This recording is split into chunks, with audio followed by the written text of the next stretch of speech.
Today I'm going to show you how to transform underwhelming photos like this into dramatic black and white photos in Lightroom without using presets. Stick around.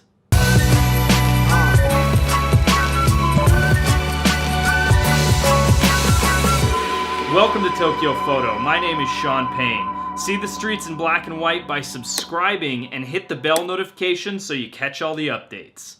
Sometimes you take a photo that's unplanned, and everything from the time of day to the weather can turn an otherwise awesome composition into a boring photo. That's what happened to me when I took this photo. I didn't know I was going to this location, so I didn't plan for the lighting or the weather. Let's jump into Lightroom and give this the eerie and dramatic vibe that it deserves. Okay, so the first thing we're going to do is go into our basic panel and turn the treatment into black and white. Now, first off, I can see that about 2/3 of my photo is underexposed, so I'm just going to bring that exposure up a little bit. About 0.2 is good.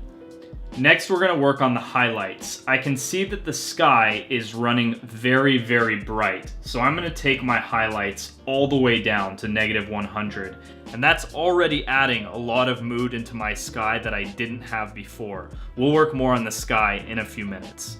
Okay, next thing we're going to focus on is our subject and this cool building.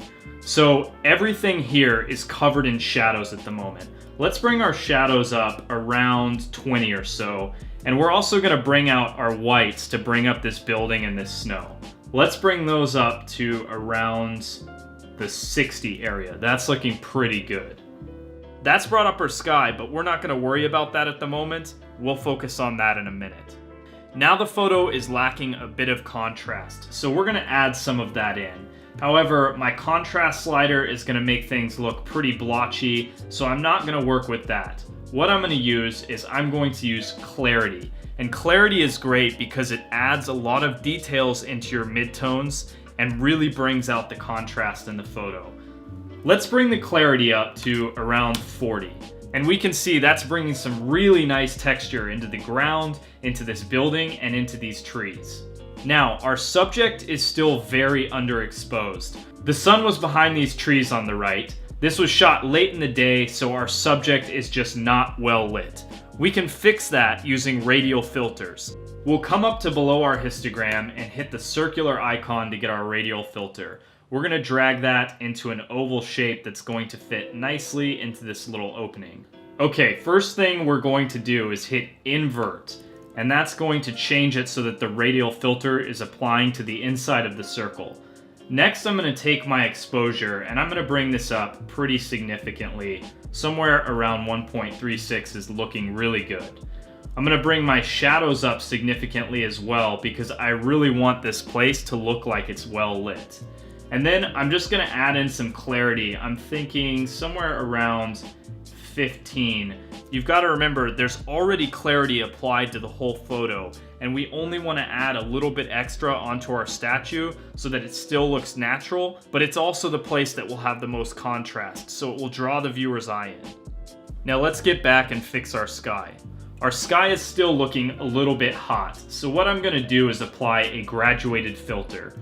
Up near my histogram, we have this rectangular icon. Click on this and click and drag down, and that's going to apply the filter to everything above this line. We're going to make sure that we have a good amount of feather there and just aligning this so it's affecting mostly the top of the mountains and the sky. Then we're going to go in and drop our exposure. It looks like Lightroom has already chosen around -0.6, and that's already looking a lot better. I'm happy with that. I'm also going to drag down my highlights a little bit more. Looks like I can bring these down pretty far, actually. I'm going to bring them down to around -80, and that's giving me a very dramatic look.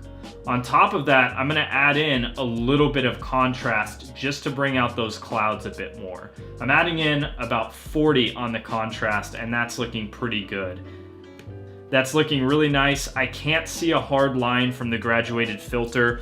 You never really want a hard line on your filters unless you're trying to replicate something like a building shadow. In this case, we want it to blend smoothly so it doesn't look unnatural. Now we could stop right here. This photo's looking pretty good, but I'm gonna show you one more tip that's gonna add some extra drama into this photo. So last thing we're gonna do is scroll down into the black and white section. And back in the old days in photography, they used to put red filters on top of their lenses. And what this would do is effectively make the warm colors brighter and the cold colors darker. So those blues in our sky, if we bring down our blue slider, let's say about 20 or so, that's looking really nice. That's added some dark dynamic into our sky. And then we're going to pull up our red sliders around, say, 15, our orange sliders around 15, and our yellow sliders around 15. And that's really making our photo pop. This looks awesome. Now, this photo is looking really cool. Here's our before and after, and as you can see, we've added a lot of mood into this photo and given it that eerie vibe that this burial ground deserves. Check out this video for black and white street photography editing tips, and if you haven't already, consider subscribing and hit the bell notification so you catch all the updates. Catch you next time. Peace!